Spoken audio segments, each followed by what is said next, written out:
ఒకసారి ప్రభువైన యేసుక్రీస్తు నామములో వందనాలు. ప్రియులారా, ఈ సమయంలో యెషయా గ్రంథం 41వ అధ్యాయం 9-10 వచనాలు మనం గనక గమనించినట్లయితే చాలా బాగా మనందరికి తెలిసినటువంటి లేఖన భాగాలు. మరి ప్రభు అయినటువంటి దేవుడు తన ప్రజలతో మాట్లాడుతున్నాడు. ఈ రోజున దేవుడు మరి వాక్యం ద్వారా సంఘమైనటువంటి మనతో కూడా మాట్లాడుతున్నాడు. చూద్దాం మన ప్రభు ఏమై ఉన్నాడు. ఈ యొక్క లేఖన భాగాలు గమనిస్తే చూడండి, ప్రభు అంటున్నాడు 8వ వచనంలో సంబోధిస్తూ మాట్లాడుతున్నాడు. నా సేవకుడు అయిన ఇశ్రాయేలు, నేను ఏర్పరచుకున్న యాకోబు, నా స్నేహితుడైన అబ్రహాము సంతానమా. మనల్ని దృష్టించి మాట్లాడుతున్నాడు, మనల్ని సంబోధించి మాట్లాడుతున్నాడు. ఏం మాట్లాడుతున్నాడో చూద్దాం. భూదిగంతముల నుండి నేను పట్టుకొని దాని కొనల నుండి పిలుచుకొనినవాడా, నీవు నా దాసుడవనియు నేను నిన్ను ఉపేక్షింపక ఏర్పరచుకుంటుననియు నేను నీతో చెప్పి ఉన్నాను. నీకు తోడై ఉన్నాను, భయపడకుమో, నేను నీ. ప్రియులారా, ఈ యొక్క లేఖన భాగంలో గమనిస్తున్నట్లయితే మన ప్రభువు అబ్రహాము సంతానంగా మనల్ని పిలిచాడు. మనలను స్నేహితులుగా చేసుకున్నటువంటి ప్రభు, మనలను ఏర్పరచుకున్నటువంటి దేవుడు. ప్రియమైనటువంటి వాళ్ళరా, భూదిగంతముల నుంచి మనలను పిలుచుకొనినటువంటి దేవుడు. అంతేకాకుండా మరి మనకు తోడైనటువంటి దేవుడని, మరి మనం భయపడాల్సిన అవసరం లేని ధైర్యాన్ని ఇచ్చే దేవుడని, అంతేకాకుండా మనకు నిజమైనటువంటి అసలు సిసలైన వ్యక్తిగతమైనటువంటి దేవుడుగా ఉన్నాడని, దిగులును తీసివేసేటువంటి దేవుడుగా ఉన్నాడని, అంతేకాకుండా బలపరిచే దేవుడుగా ఉన్నాడని అనేక విషయాలు ఇక్కడ మనకు తెలియపరచబడతా ఉన్నాయి. అయితే చూడండి, 10వ వచనం చివరిలో గమనిస్తే, నీకు సహాయము చేయువాడను నేనే. వింటున్నారా, నిద్రపోతున్నారా? నీకు సహాయము చేయువాడను నేనే. ప్రియమైనటువంటి వాళ్ళరా, ఈ ఉదయకాల సమయంలో మనం గమనించబోయేటువంటి అంశం ఇదేనండి. మన ప్రభు అయినటువంటి దేవుడు సహాయం చేసేటువంటి దేవుడు. ఆయన మరి ఆపదలో మనం ఉన్నప్పుడు వదిలిపెట్టేసేటువంటి దేవుడు కాదు. 42వ కీర్తనలో మనందరికీ తెలుసు, మొదటి వచనంలో ఏమి రాయబడిందమ్మా? దేవుడు మనకు ఆశ్రయమును దుర్గమునై ఉన్నాడు, ఆయన ఆపత్కాలములో నమ్ముకొనదగిన సహాయకుడు అనేటువంటి మాట తెలియపరచబడతాం. నమ్ముకొనదగినటువంటి సహాయకుడు అంట. ఆపత్కాలంలో అందరూ విడిచిపెట్టేయచ్చేమో, కానీ ప్రియులరా, మన దేవుడు ఆయన విడిచిపెట్టే దేవుడు కాదు. ఆయన సహాయం చేసేటువంటి దేవుడుగా ఉన్నాడు, సహాయం చేసేటువంటి దేవుడు. అందుకే ఇక్కడ యెషయా గ్రంథం 41:10 చివరిలో అంటున్నాడు, నీకు సహాయము చేయు వాడను నేనే. సహాయం చేసేటువంటి వాడంట ఆయన. ఆయనకు ఒక పేరు ఉంది, ఆయన పేరే సహాయుడు. హీజ్ ఎ గ్రేట్ హెల్పర్ అన్నమాట. గొప్పగా సహాయం చేసేటువంటి దేవుడు ఆయన. ప్రియులారా, మనం బైబిల్ గ్రంథంలో గమనిస్తే ఆదాము హవ్వల్ని తయారు చేసినటువంటి ఆ విధానాన్ని మనం గమనించినప్పుడు, మొట్టమొదటగా దేవుడు ఆదాము హవ్వని ఇద్దరిని ఒకేసారి చేయలా. మొదట ఎవరిని చేశాడండి? హవ్వని చేశాడా? ఆదాముని చేశాడు. చూడండి ప్రియులారా, ఆదికాండం 2వ అధ్యాయం 18వ వచనాన్ని గమనిస్తాం. ఏం రాయబడింది చూడండి.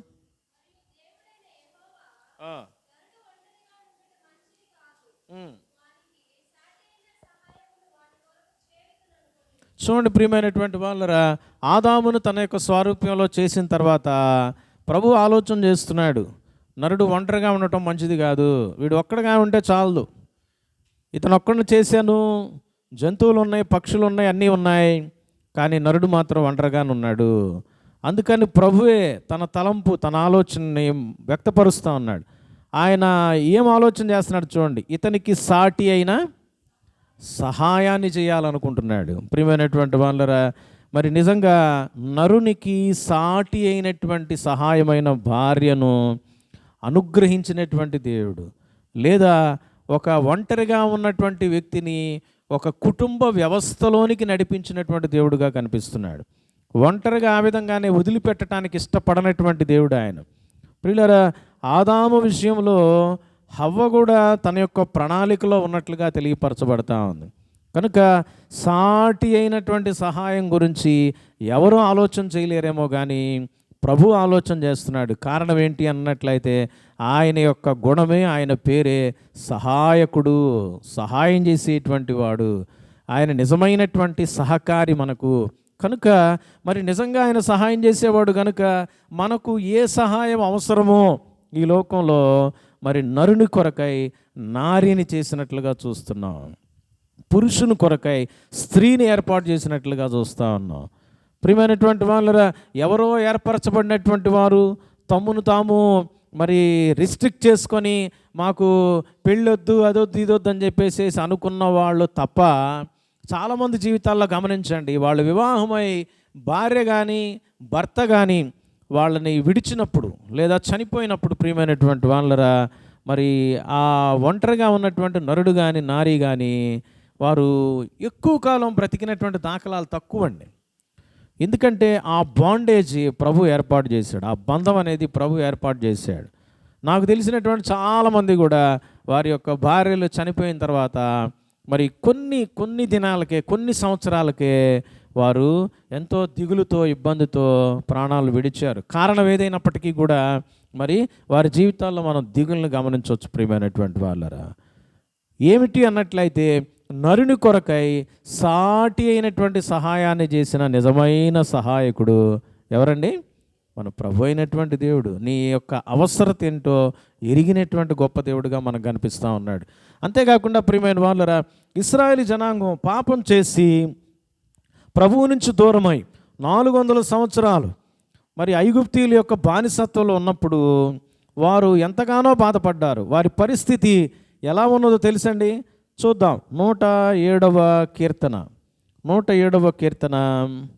12వ వచనాన్ని చదువుకుందాం ప్రియులారా. 107వ కీర్తన 12వ వచనాన్ని. ఆయన ఆయాసము చేత వారు కూలి ఉండగా సహాయుడు లేకపోయాను. సహాయం లేదంట. సహాయుడు అనేటువంటి వాడు, సహాయం చేసేటువంటి వాడు ఇశ్రాయేలు జనాంగానికి ఎవడూ లేడు. అదేంటయ్యా? వాళ్ళ యొక్క సంఖ్య విపరీతంగా విజృంభిస్తూ ఉంది. నిర్గమాకాండం 1వ అధ్యాయంలో గమనిస్తే వాళ్ళ యొక్క సంఖ్య రోజు రోజుకి పెరిగిపోతూ ఉంది. ఐగుప్తీయుల కంటే కూడా బానిసలుగా ఉన్నటువంటి ఇశ్రాయేలీలు దేవుని బిడ్డల యొక్క సంఖ్య పెరిగిపోతూ ఉంది. సహాయం చేసేవాడు వాళ్ళకి ఎవరు లేరా అనంటే నిజమైన సహాయం వారికి చేసేవాడు ఎవడు లేడు. కనిపించే మనుషులు బోల్డ్ మంది మనకు కనిపిస్తారు. ఏమండి? ఎర్రగా, బుర్రగా, లావుగా, సన్నగా, పొడుగ్గా, ఏమండి నోట్ల కట్టలు జేబుల్లో పెట్టుకొని ఉండేటువంటి వాళ్ళు ఉంటారు. నిజంగా ఆపదలో సహాయం చేసేవాడే నిజమైన ధనవంతుడు. ఆపదలో ఆదుకునేటువంటి వాడే.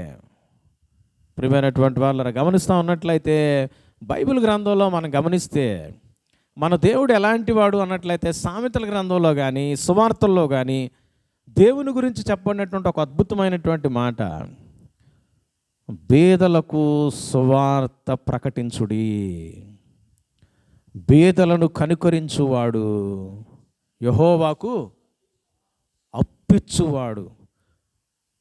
నేను పార్టీల గురించి మాట్లాడట్లేదు కానీ ప్రియులారా, రీసెంట్గా మా అన్నయ్య ఒక ఆయన ఉన్నాడు, పెద్ద ఆయన, రిటైర్ అయిపోయి ఉన్నాడు, వరుసకు అన్న అవుతాడు ఆయన. ఆయనతో ఫోన్లో మాట్లాడుతూ ఉంటే, అన్న ఏంటన్నా పరిస్థితి, ఆయన హైదరాబాద్లో ఉంటాడు, ఏంది పరిస్థితి, మరి ఇక్కడ ఆంధ్రాలో ఎవరు వస్తారు ఏంది అని అంటూ ఉంటే ఆయన భయంకరంగా జగన్ గారి ఫేవరెట్. అరే అబ్బాయి ఏముంది, జగనే కదా అన్నాడు. అవునన్నా, ఏంది స్పెషాలిటీ అన్నా అనంటే, ఏమి లేదురా నేను అబ్జర్వ్ చేసింది ఏంటి అంటే, చాలా తెలివైన ఆయన, చాలా మంచి నాలెడ్జ్ కలిగినటువంటి, అనాలిసిస్ ఎక్కువ. ఆయన నోట్లో నుంచి వచ్చినటువంటి మాట నాకు ఆశ్చర్యం వేసింది. అరే వాడు పేదల్ని కనికరిస్తున్నాడు రా అన్నాడు. ఎంప్లాయీస్కి అవి చేయలేదు, ఇది చేయలేదు, మాకు టీఏలీ లేదు, టీఏలీ లేదు, అది ఇది అని చెప్పేసి గందరగోళం చేస్తున్నారు కదన్నా అది ఇది అంటే, ఎంప్లాయీస్ అందరూ అంతకుముందున్న పార్టీ ఎప్పుడూ బాధపడ్డారు, ఎప్పుడూ వాళ్ళు ఆ విధమైన మాటలే చెప్తూ ఉంటారు. నేను ఒక ఎంప్లాయీనే కదా, అంతకుముందు ఉన్నాడు ఎలగబెట్టింది ఏం లేదు, జగన్ వచ్చిన తర్వాత ఎలగబెట్టింది లేదు. ఎంప్లాయీస్కి ఎప్పుడు కూడా ఎవరు కూడా సంతృప్తి పరచలేరు. అయితే మరి జగన్లో ఉన్నటువంటి స్పెషాలిటీ ఏంటి అనేటువంటి దాన్ని ఆయన అబ్జర్వేషన్లో చెప్పాడు. ఏంటంటే వాడు బీదలను కనికరిస్తున్నాడు, అమ్మఒడి అని, ఆ ఒడని, ఈ ఒడని, ఆ కార్యక్రమం, ఈ కార్యక్రమం, పేదల కొరకైన ప్రభుత్వంగా విలేజెస్లో, ఆయా మారుమూల ప్రాంతాల్లో ఉన్నటువంటి బడులన్నింటినీ పునరుద్ధరించాడు. ఒక మంచి వ్యవస్థను తీసుకొస్తున్నాడు. అందరికీ వైద్యం అందేటట్టు చేస్తున్నాడు. అవసరమైంది వాళ్ళే కదరా అని చెప్పి ఆయన ఆగిపోలా. వెంటనే సామెతల్లో ఉన్నటువంటి మాటను ఆయన కోట్ చేశాడు. అరే, దేవుడు కూడా చెప్పింది ఏంట్రా అన్నాడు. చెప్పండి అన్న. పేదలను కనికరించేవాడు ఎవడైతే ఉంటాడో వాడు దేవుడికి అప్పించేవాడు అనే మాట దేవుడే అన్నాడు కదా. ఇప్పుడు వీడు పేదలను కనికరిస్తున్నాడు, అందుకే వాడంటే ఇష్టంరా అన్నాడు. ప్రియమైనటువంటి వారు, ఇట్లాంటి వాడు వస్తే మంచిది కదా. పేదలను ఆయన ఇది చేస్తాడు. మిగిలిన వాళ్ళని సాటిస్ఫై చేయటం అంటే బాగా డబ్బున్నోడిని, మిడిల్ క్లాస్ వాళ్ళని, ఆన్లైన్ని సాటిస్ఫై చేయటం కష్టం. ఏమండి, ప్రతి ఇంటికి బియ్యం ఇస్తున్నాడు, ప్రతి ఇంటికి అయ్యి ఇస్తున్నాడు, ఈ ఇస్తున్నాడు, పెన్షన్ ఇంటికి వచ్చేస్తూ ఉంది. ఇవన్నీ పొందుకుంటున్నటువంటి పేదలు నిజంగా విజ్ఞత ఉంటే ఎవరికి వేస్తారమ్మా ఓటు? ఆయనకి వేయాలా? అన్నీ పొందుకున్నారుగా, అవన్నీ మాకు వద్దన్నప్పుడు తల్లి ఓడి ఇచ్చినప్పుడు పడేసేసి వెనక్కి. ప్రియమైన వాళ్ళరా, మరి ఇది ఆయన చెప్పిన మాట్లాడి, నేనేదో పార్టీ గురించి చెప్పట్లే. ఇక్కడ ప్రచారం, ఎలక్షన్ కూడా అయిపోయింది కాబట్టి అందుకే నోరెప్పుతున్నా ఇప్పుడు. కనుక ప్రియమైనటువంటి వాళ్ళరా గమనించండి, నిస్సహాయ స్థితిలో ఇశ్రాయేలీయులు పడున్నారంట. అటువంటి పరిస్థితిలో ప్రియమైనటువంటి వాళ్ళరా వాక్యం తెలియపరచబడతా ఉంది. చూడండి, 13-12 వచనం చదివాం కదా. వారు కూలి ఉండగా సహాయుడు లేకపోయినా, సహాయకుడు లేనటువంటి పరిస్థితిలో ఇశ్రాయేలీయులు ఉన్నారు. ఆ సమయంలో ఏం జరిగిందో చూద్దాం. 13 వచనం చదువుతాను నేను, గమనించండి. కష్టకాలమందు వారు యెహోవాకు ఆయన వారి ఆపదలలో నుండి వారిని విడిపించును. సహాయుడు లేనటువంటి సమయంలో సహాయకుడుగా వచ్చి విడిపించాడు. వారి కట్లను తెంపేశాడు. అంతేకాకుండా 20వ వచనం, తన వాక్కును పంపి వారిని బాగు చేశాడు. వారికున్న దురవస్థలో, వారికున్న రోగాల్లో, బాధల్లో, ఇబ్బందుల్లో, చెడిపోయిన స్థితిలో వారిని బాగు చేశాడంట. అర్థమైందండి? ఆయన వారు పడిన గుంటలలో నుండి వారిని విడిపించాడు. గుంటల్లో పడిన స్థితిలో సహాయకుడు లేడు, వాళ్ళని విడిపించాడు. అంతేకాకుండా ప్రియమైనటువంటి వాళ్ళరా 28వ వచనం, శ్రమకు తాళలేక వారు యెహోవాకు మొరపెట్టి ఆయన వారి ఆపదలలో నుండి వారిని, అంతకంటే మరి గొప్ప విషయం ప్రియులారా 30వ వచనం, అవి నిమ్మళమైనవని వారు సంతోషించరి, వారు కోరిన రేవునకు ఆయన వారిని ఏం చేశాడంటమ్మా? నడిపించాడు. వాళ్ళు ఎక్కడికి వెళ్ళాలో అక్కడికి నడిపించిన సహాయకుడు అంటే నిజమైన సహాయకుడు. ఈ రోజున నా జీవితంలో కూడా పాపంలో పడిపోయి ఏమాత్రం మనం మరి అర్హత లేని స్థితిలో ఉంటుండగా ప్రియమైనటువంటి వాళ్ళరా మనల్ని కూడా కనికరించాడు, మనల్ని విడిపించాడు. అందుకనే 3వదిగా మనం గమనించినట్లయితే రోమీయులకు రాసినటువంటి పత్రిక 5వ అధ్యాయం 8వ వచనం చదవండి అమ్మా. ఏం రాయబడిందో? రోమపత్రిక 5వ అధ్యాయం 8వ వచనం, అయితే దేవుడు మన ఎడల తన ప్రేమను వెల్లడి చేయుచున్నాడు. ఎట్లనగా మనం ఇంకను పాపులమై ఉండగానే క్రీస్తు మన కొరకు ఎప్పుడు చనిపోయాడంటమ్మా? పాపంలో ఉన్నప్పుడు ఎవడొచ్చి సహాయం చేస్తాడు? మంచోడికి సహాయం చేయటం అరుదు. సొంత తల్లికి సహాయం చేయలేడు, తండ్రికి సహాయం చేయలేడు, పిల్లలకు సహాయం చేయలేడు. సొంత పక్కనే ఉన్నటువంటి విశ్వాసం చూస్తూ కూడా వాళ్ళు బాధల్లో ఉంటే సహాయం చేయలేం, మనం పట్టించుకోకుండా ఉంటాం. అట్లాంటి మనసు, అట్లాంటి జీవితాలు మనుషులవి. అయితే ప్రియమైనటువంటి వాళ్ళరా పాపంలో ఉంటే పరిశుద్ధుడైనటువంటి దేవుడు వచ్చే సహాయం చేస్తాడా? పాపాన్ని అసహించుకుంటాడు కదా దేవుడు. మన దేవుడు ఎలాంటి గొప్ప దేవుడుగా ఉన్నాడంటే, మనం పాపులుగా ఉండగానే మనల్ని ప్రేమించి మన పాపమంతటిని తన మీద వేసుకోవడానికి పాపి వంటి శరీరాకారాన్ని ధరించి ఈ లోకానికి వచ్చాడు. మన కోసం ₹1-2 కార్యం మనం ఎవరైనా చేసాం అనుకోండి, ఏదైనా చర్చి కోసం కానీ, బయట వాళ్ళ కోసం కానీ, కుటుంబస్తుల కోసం కానీ ఏదైనా ఒక చిన్న పని చేసామంటే 100 మందికి చెప్తాం. ఫోన్ చేసిన ప్రతిసారి మనం అందరికీ చెప్పుకుంటూ ఉంటాం. కానీ యేసు ప్రభు చేసిన కార్యం ఎలాంటి గొప్పదో తెలుసండి? పాపుల కోసమై ఆయన ఏకంగా ఏం చేశాడయా? ప్రాణం పెట్టేసేసాడు. అంతేకాదు ఎఫ్సీ పత్రిక 2వ అధ్యాయం 1వ వచనాన్ని గమనిస్తే మనం ఇంకను ఎలా ఉన్నామంట ప్రియమైన వాళ్ళరా? సమస్త అపరాధముల చేతను పాపముల చేతను చచ్చిన స్థితిలో ఉంటుండగా చచ్చిపోయాం. ఆ స్థితిలో ఏం చేశాడండి ఆయన? క్రీస్తుతో కూడా మనలను ప్రియమైన వాళ్ళు. చచ్చిన వాళ్ళు ఎవడన్నా పట్టించుకుంటాడమ్మా? ఎట్టగడ చచ్చాళ్ళే పేడ విరగడైపోయింది అనుకుంటారు చాలామంది. కొంతమంది బతికుండగానే భర్తల గురించి భార్యల గురించి కూడా ఇట్లాంటి మాటలు మాట్లాడుతూ ఉంటారు. లోపల ప్రేమ ఉంటుందేమో కానీ పైకి మాత్రం ఇట్లాంటి మాటలు వస్తాయి వ్యసనంతో. ఎప్పుడొకప్పుడు చస్తే బాగుండేమో అని అనుకుంటూ ఉంటారు. నిజంగా చస్తే మీకు అర్థమైపోద్ది కదమ్మా. నిజంగా ప్రియమైనటువంటి వాళ్ళరా, మనం చచ్చిన స్థితిలో ఉంటే ప్రభు మనల్ని కలకరించాడు. ప్రభు మనల్ని క్రీస్తుతో కూడా లేపాడు. ఎంత సహాయం చేశాడు. చచ్చిపోయిన వాళ్ళని లేపే అంత సహాయం ఎవరు చేయగలరండి? డాక్టర్ దగ్గర ఎప్పుడు బాగు చేస్తారమ్మా డాక్టరు? బతికున్నప్పుడు, ప్రాణం ఉన్నప్పుడే. అది కూడా ఏం చేస్తాడు? అసలు ఇక పరిస్థితి చేయి దాటిపోయే పరిస్థితి ఏం చేస్తాడు ఆయన? మా చేతులు లేదని చేతులు ఎత్తేస్తాడు. కానీ ప్రభు మరి మనల్ని బ్రతికింపజేశాడు. పాపంలో చచ్చిపోయిన వాళ్ళు మనల్ని లేపాడు.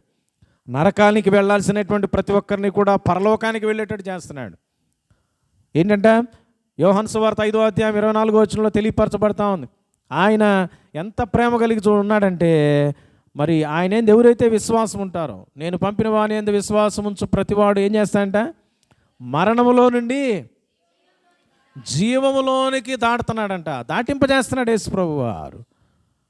మనం వెళ్ళాల్సిన మార్గం, మనం వెళ్ళాల్సిన గమ్యం మరణంలో నుంచి జీవంలోనికి ప్రవేశిస్తూ ఉన్నాం. ప్రియమైన వాళ్ళు, ఎంత గొప్ప విషయం ఒకసారి ఆలోచన చేయండి. ఈ ఉదయకాల సమయంలో మన ప్రభు ఎంత గొప్ప సహాయం చేసే దేవుడు. ప్రియమైన వాళ్ళరా, అందుకని 121వ కీర్తనలో కీర్తనకారుడు అంటున్నాడు. ఏమంటున్నాడు చూడండి ఒకసారి. 121వ కీర్తన. కొండల తట్టు నా కళ్ళు ఎత్తుచున్నా, నాకు సహాయం ఎక్కడి నుండి వచ్చును? యెహోవా వలననే నాకు సహాయం కలుగును. ఆయన ఎలాంటోడంట?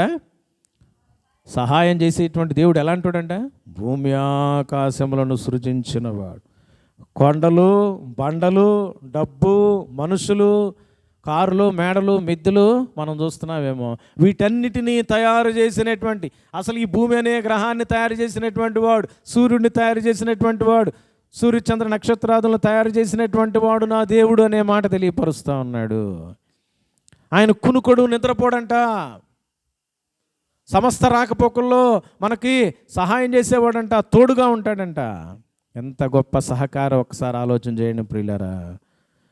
ఈ రోజున నీకు నాకు గొప్ప సహాయకుడుగా ఉన్నాడు. ఈ లోకంలో పడిపోయి పట్టించుకున్న స్థితిలో ఎక్కడో పడిపోయి ఉంటే, మూలవాక్యంలో మనం చూసాం 41వ అధ్యాయం యెషయా గ్రంథం 9-10 వచనాలు ఏముందంట? ఎక్కడి నుంచి మనల్ని పిలిచాడంట? భూమి యొక్క కొనల నుండి పిలుచుకొనిన వాడు అంటున్నాడు. ఎక్కడో ఒక కొనలో, ఎక్కడో ఒక మూలన పడి ఉన్నటువంటి మన జీవితాలు పరలోకం నుంచి ఆయన చూస్తూ ఉంటే, భూమి అనేది ఒక చిన్న బాల్లాగా కనిపిస్తుందేమో దేవుడికి, ఒక చిన్న చుక్కలాగా కనిపిస్తుందేమో, నక్షత్రంలాగా. ఆ నక్షత్రంలో ఉన్నటువంటి మరి మనుషులమైనటువంటి మనం అసలు ఆయన చూపుకి ఒక రకంగా మాట్లాడితే ఎన్నిక లేని వారం. మనం చిన్న చిన్న ప్రాణులం. అటువంటి ఎన్నిక లేని వారమైనటువంటి మన కోసం ఆయన పరలోకం నుంచి ఏం చేశాడు దేశండి? యెషయా గ్రంథం 59వ అధ్యాయం 1వ వచనంలో అద్భుతమైనటువంటి మాట రాయబడి ఉంది. ఏమి రాయబడి ఉందో తెలుసమ్మా? యెషయా గ్రంథం 59వ అధ్యాయం 1వ వచనం. రక్షింపనేరక యుండునట్లు ఆయన హస్తం కురుచుగాలే చాలండి. దేవుని యొక్క హస్తం పొట్టిది కాదు, ఆయన యొక్క హస్తం పొడవైంది. ఆయన ఎక్కడుంటాడు? పరలోకంలో ఉంటాడు. భూమి యొక్క కొనల్లో, అక్కడో ఎక్కడో బురదలోనో, మట్టిలోనో, పాపంలోనో, కొమ్మల్లోనో, రెమ్మల్లోనో, మరి గుట్లలోనో, కొండల్లోనో అక్కడో ఎక్కడో పడిపోయి పనికిమాలిన స్థితిలో ఉంటుండగా, కొంతమంది సినిమాల్లో, షికారుల్లో, ఏమండి ఈ రోజుల్లో చాలామంది గురించి వెంటనే చర్చిలకైతే వస్తున్నారంట. వాళ్ళు సినిమా హాళ్ళకు కూడా పోయి ఏమండి ఫోటోలు తీసుకొని అవి మళ్ళీ స్టేటస్ల్లో పెడుతున్నారంట. నాకు నిన్నే ఒక మెసేజ్ అందింది. ఒకళ్ళు చెప్పారు, చర్చిలికి పోయి విశ్వాసులుగా ఉంటున్నారు, సినిమా హాళ్ళకు పోయి ఏం చేస్తున్నారయ్యా బాబు? సినిమా హాల్లో పోయి సినిమాలు చూడటమే కాకుండా ఆడమళ్ళు సినిమా హాల్లో సినిమా చూస్తున్నట్టుగా ఫోటోలు, ఆ సినిమా పాటలు పెట్టుకొని స్టేటస్లు పెడుతున్నారంట. సిగ్గు అనేది ఉందా ఏమన్నా? ఏం చేయాలండి? బండకేసి బాధాల. ప్రియమైన వాళ్ళరా, గమనించండి, భయం భక్తి లేనటువంటి జీవితాలుగా ఉంటా ఉన్నాయి. మన ప్రభు ఇటువంటి దౌర్భాగ్యకరమైన స్థితిలో పడి ఉంటుండగా, భూమి యొక్క కొనల్లో ఉన్నటువంటి పరిస్థితిలో నుంచి ఆయన పిలుచుకున్నటువంటి వాడుగా మనకు కనిపిస్తూ ఉన్నాడు. కాబట్టి ఈ ఉదయకాల సమయంలో ప్రియమైనటువంటి వాళ్ళరా, మన ప్రభు ఎంత గొప్ప సహాయం! పరలోకం నుంచి తన హస్తాన్ని చాపి మనలను పైకి లేవనెత్తినటువంటి దేవుడుగా ఉన్నాడు. పరలోకం నుంచి యేసుగా దిగి వచ్చి ప్రాణం పెట్టి తిరిగి లేచిన ప్రభువుగా ఉన్నాడు. నరకానికి వెళ్ళాల్సినటువంటి నీ మార్గాన్ని పరలోకానికి డైవర్ట్ చేసిన దేవుడుగా ఉన్నాడు. ఎంత గొప్ప సహాయం! సాటి అయిన సహాయం చేసి కుటుంబాన్ని, వ్యవస్థను ఏర్పాటు చేశాడు. నిస్సహాయ స్థితిలో ఉన్నటువంటి మన జీవితాల్ని ఆయన మనం కోరిన రేవుకు నిరిపించేటువంటి విధంగా మన జీవితాలను బాగు చేశాడు. పాపపు స్థితిలో, చచ్చని స్థితిలో ఉంటుండగా మనల్ని పైకి లేపి మనల యొక్క జీవితాలను ఆశీర్వదించి పరలోకానికి వెళ్ళే స్థితిని అనుగ్రహించాడు. ఇంత గొప్ప దేవుడైనటువంటి ప్రభు, ప్రియ విశ్వాసి, నీ యొక్క స్థితి గతి ఈ రోజున ఎలా ఉన్నప్పటికీ కూడా నిన్ను ఆయన మందిరంలో కూర్చొని ఆయన ఆరాధించే గొప్ప అనుభవాన్ని ఇచ్చినటువంటి, ఇంత గొప్ప భాగ్యాన్ని ఇచ్చిన ప్రభుని మనసారా హృదయానుసారంగా స్తుతించి మహింపరిచి గణపరిచి ఆరాధన చేస్తాం. తల్ల వంచుదాం, మోకరిస్తాం, విన్న వాక్యాన్ని తలపు